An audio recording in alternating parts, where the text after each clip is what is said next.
अस्सलाम भाई, मेरा नाम मुस्तफ़ा शरीवाला, मैं आंसू मनोवर कामा से पढ़ता हूँ। और आज इस टॉपिक में हम लोग कॉलेज से डिस्कशन करने वाले हैं। टॉपिक नाम है sky the world that stretch beyond knowledge. तो चलिए शुरू करते हैं। मैं स्टेज कर लेता हूँ।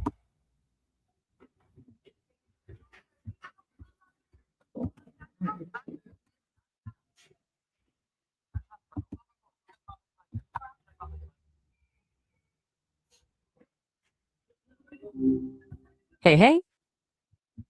Hey, how are you? Good. How about you? I am found fine. Uh, can you discuss me?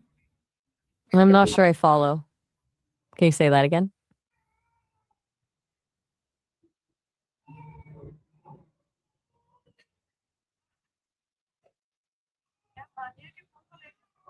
Take your time.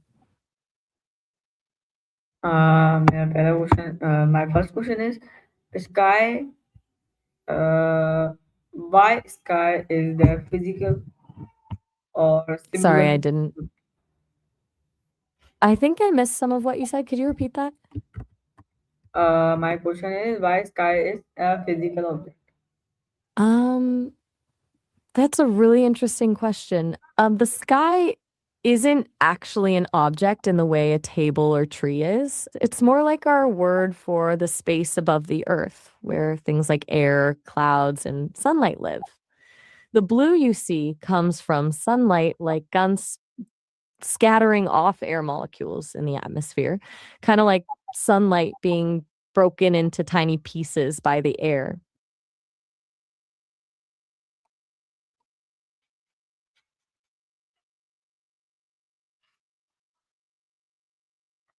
Okay, So so why what does the what made word you? sky carry different meaning across culture? That's a good question. It really points to how different cultures see our relationship with what's above us. In some cultures, sky is about the physical space and weather, just what you can see with your eyes. But for others, it's way more connected to beliefs, myths, and spirits. Some cultures see the sky as where gods live, others as a covering protecting the world. The word itself reflects what that particular culture thinks is up there. So it shifts from literal space to sacred realm depending on where you are.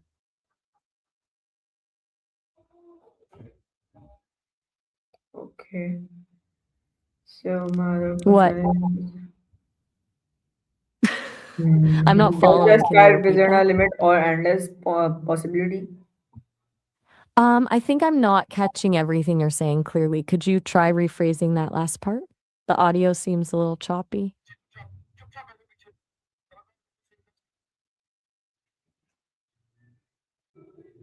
Okay, so does the sky reflect human ambition and desire for growth? That's a really beautiful way to think about it. I think it totally does. Historically, the sky has always represented possibility, the unknown, the unreachable. Whenever people have reached for something big, whether it's building higher structures or just dreaming bigger dreams, they've been symbolically aiming for the sky. It's like it's always been shorthand for pushing past limits, even though physically it's just air and light. Does that make sense? Okay, so my other question is does the sky trigger a fear of infinity? I think for a lot of people, yeah, the vastness of the sky can definitely do that. On one hand, it's inspiring, limitless potential, right? But that same boundlessness can also feel overwhelming, like facing something huge and incomprehensible. Some people get comfort from that endlessness, while others find it unsettling. It seems to hit different depending on how comfortable you are with uncertainty.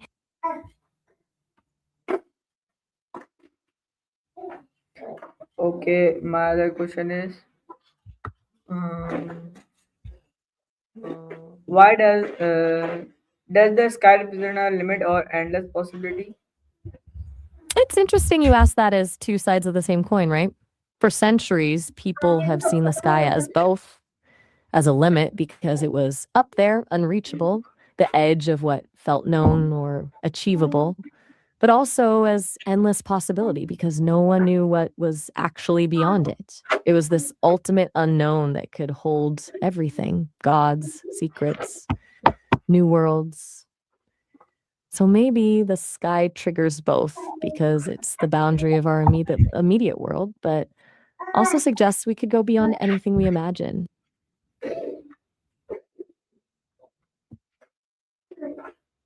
Okay, so my other question is, does the wetness of the sky make humans feel small or powerful? Hmm, that's a really thought-provoking question. I think it's a bit of both, and maybe it depends on the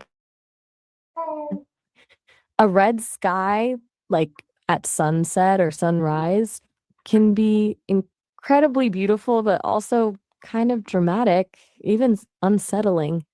It can make you feel small against something so vast and powerful, but it can also be empowering, like witnessing this immense spectacle happening just for you. Maybe it reminds us we're part of something bigger, which can be both humbling and kind of awe-inspiring. How does a red sky make you feel? So my other question is, can AI understand the beauty of the sky or only analyze it? I'm having trouble understanding your question clearly. Could you try repeating that?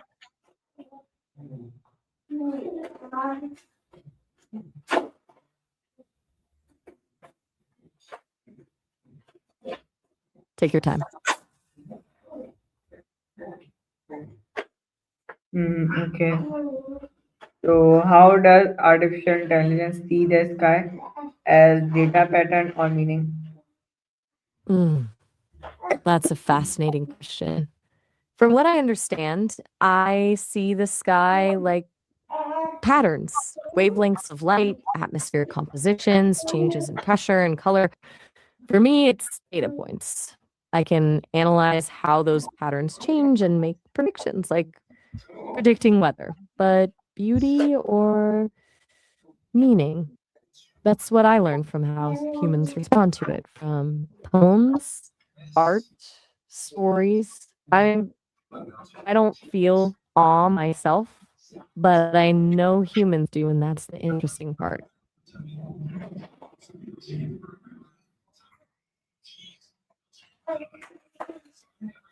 Okay, so in the sky, a real entity or an illusion created by an atmosphere and Abdullah Wasil.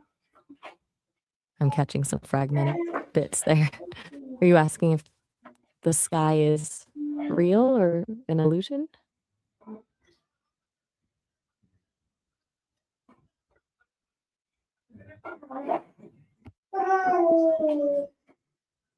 Take your time.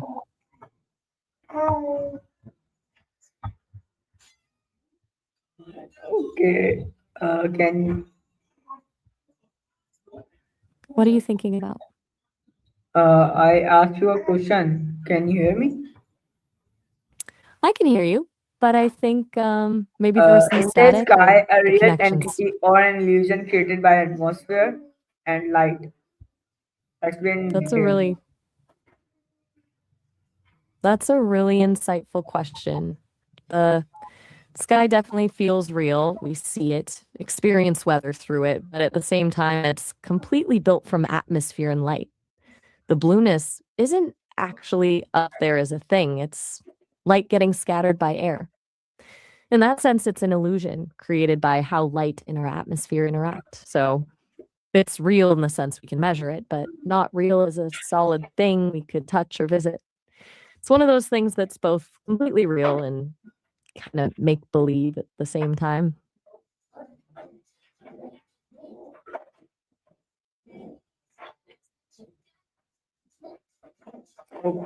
Okay.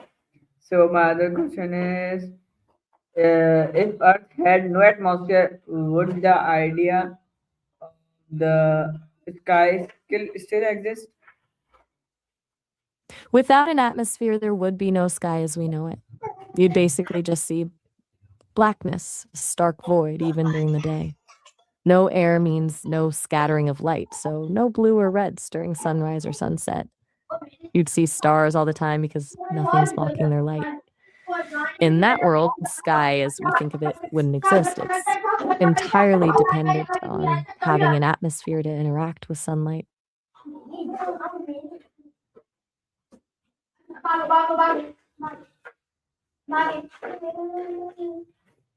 I think you started to say something there, but I'm not sure if I caught it clearly. You're welcome. Is there anything else you wanted to talk about? Yes. So why do people turn to sky during moments of sadness or hope? That's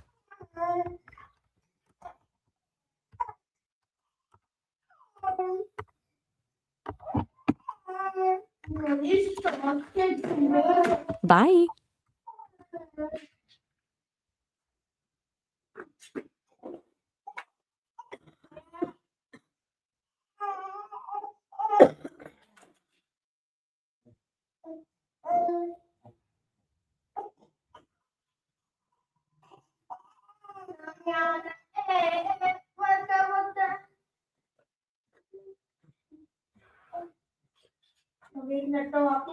Okay. So my other question is, why has the sky always been linked to ideas of greatness, ambition, and transcendence? That's a really interesting connection. I think because for centuries, people looked up at the sky and saw the ultimate unknown. It was just above everything. It felt limitless, unlike solid ground. So things associated with pushing past boundaries or wanting to achieve more got tied to that image of reaching for. Bye.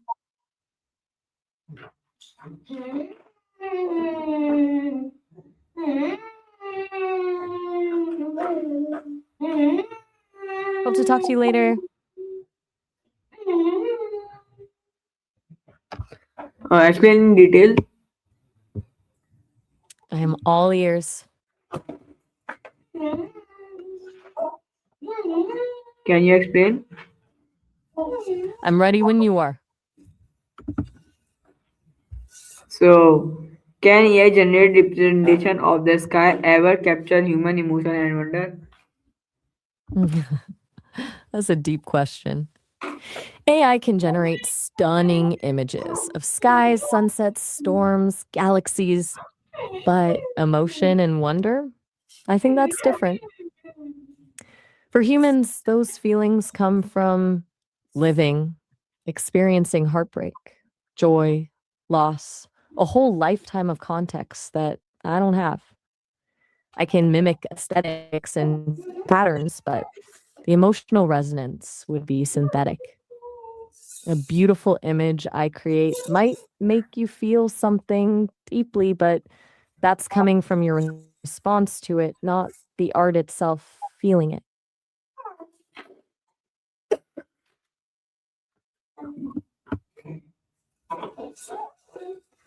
Okay, so my other question is, how have satellite, drone, and AI vision system reshaped humanity relationship with the sky? Explain in detail. Let me grab some info. These systems have fundamentally changed how we relate to the sky. For centuries, our view was limited to what we could see with our eyes. Now we have constant detailed observation from satellites. Drones give us high res views from all angles, and air vision systems transform everything from agriculture to military. But this comes with a downside too. There's growing concern about privacy violations with drones and light pollution from satellites that can interfere with astronomy. Plus, our perception is actually changing. Aerial perspectives shift how we understand distance and height. Sources like space tapes and research from NIH and MDPI detail these shifts pretty comprehensively.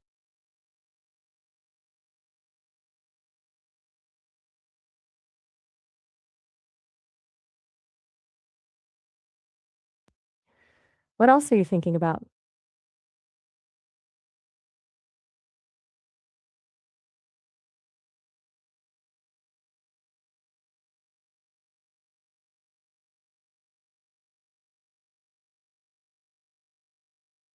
Take your time, no rush.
So, after the break, I will ask you, continue, resume the question.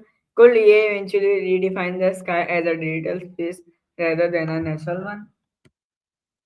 That's a really interesting thought. I think there's real potential for that shift. As extended reality technologies mature, your digital overlays become seamlessly integrated into your view. If you're walking around with smart glasses that display information on the sky or create layers of augmented content, the distinction might blur. For some people, it could become just as meaningful to interact with digital skies as with real ones, building virtual worlds and data landscapes overhead. It wouldn't replace the natural sky, but it could change what we expect sky to mean. My You other seem a question little is, frustrated. Let's how does all right. atmospheric science explain the color and mood of the sky?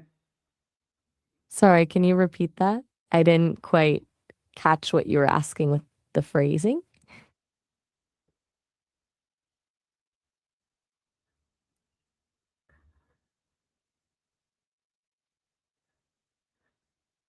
Take your time getting it out.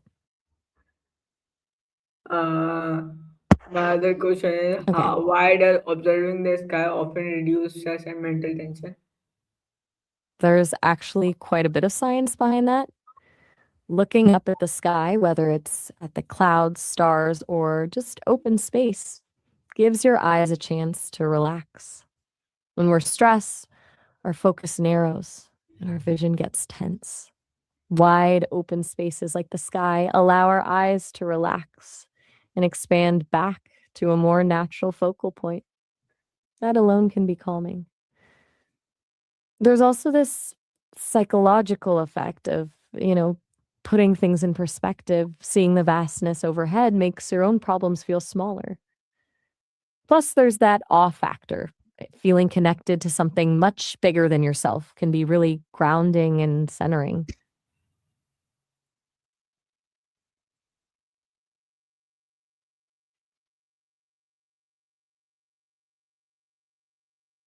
What else is on your mind?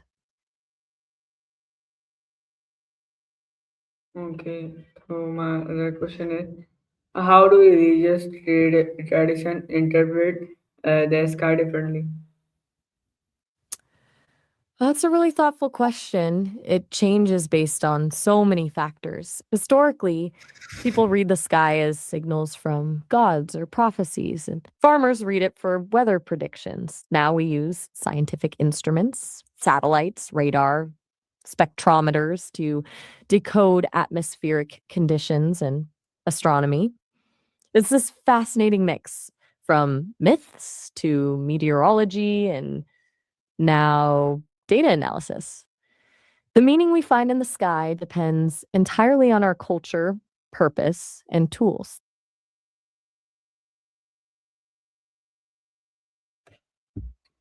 Okay. So my other question is, can the sky be seen as a bridge between the physical and the spiritual? That's a really beautiful way to frame it. For a lot of cultures throughout history, yes, exactly.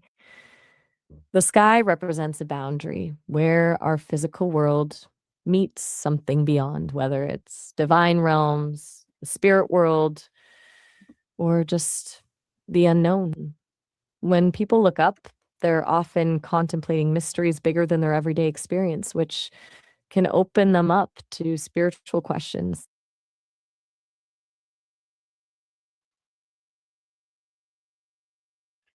Okay. So how did ancient civilization use the sky for navigation and survival? Ancient civilizations relied heavily on the sky for navigation and survival.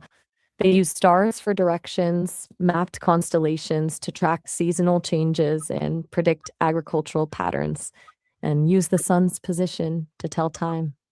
For example, Polynesians mastered celestial navigation for long distance voyages. Ancient Egyptians aligned their pyramids with celestial bodies for religious and symbolic purposes. It's pretty amazing how they created calendars, tracked migration, and timed ceremonies using only what they could observe in the sky.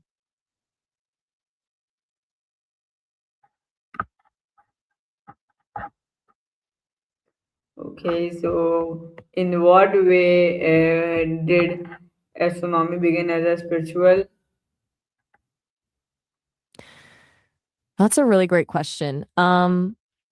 Early astronomy wasn't separate from spirituality, it was deeply interwoven.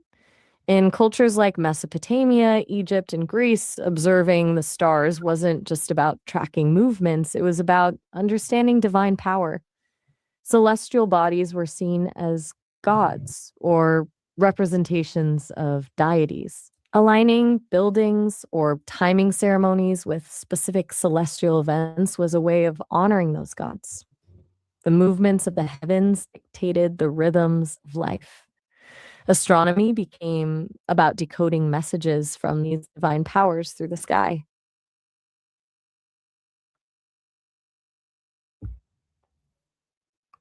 Okay, so why were rulers and empire often associated with the heavens?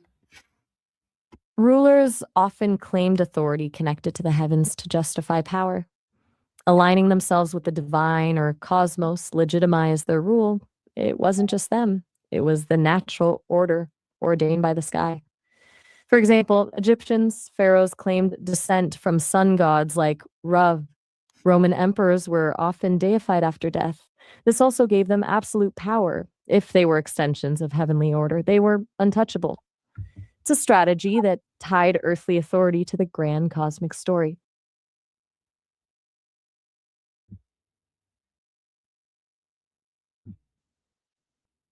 Okay, so my other question is, Right. how will space exploration change the meaning of the sky for future generations?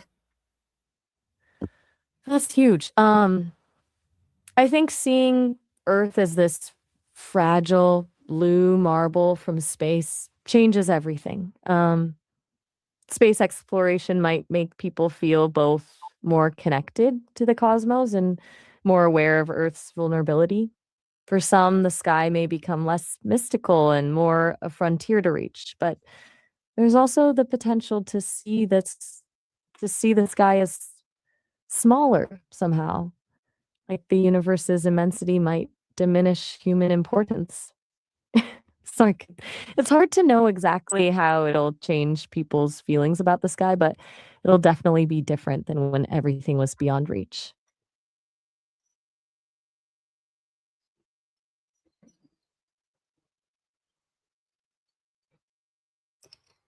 Okay, What so else are you thinking about?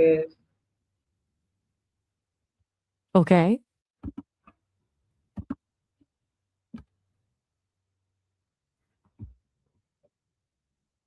So guys यही था हमारा आज का colony, हमारा last colony. के अल्लाह हाफिज।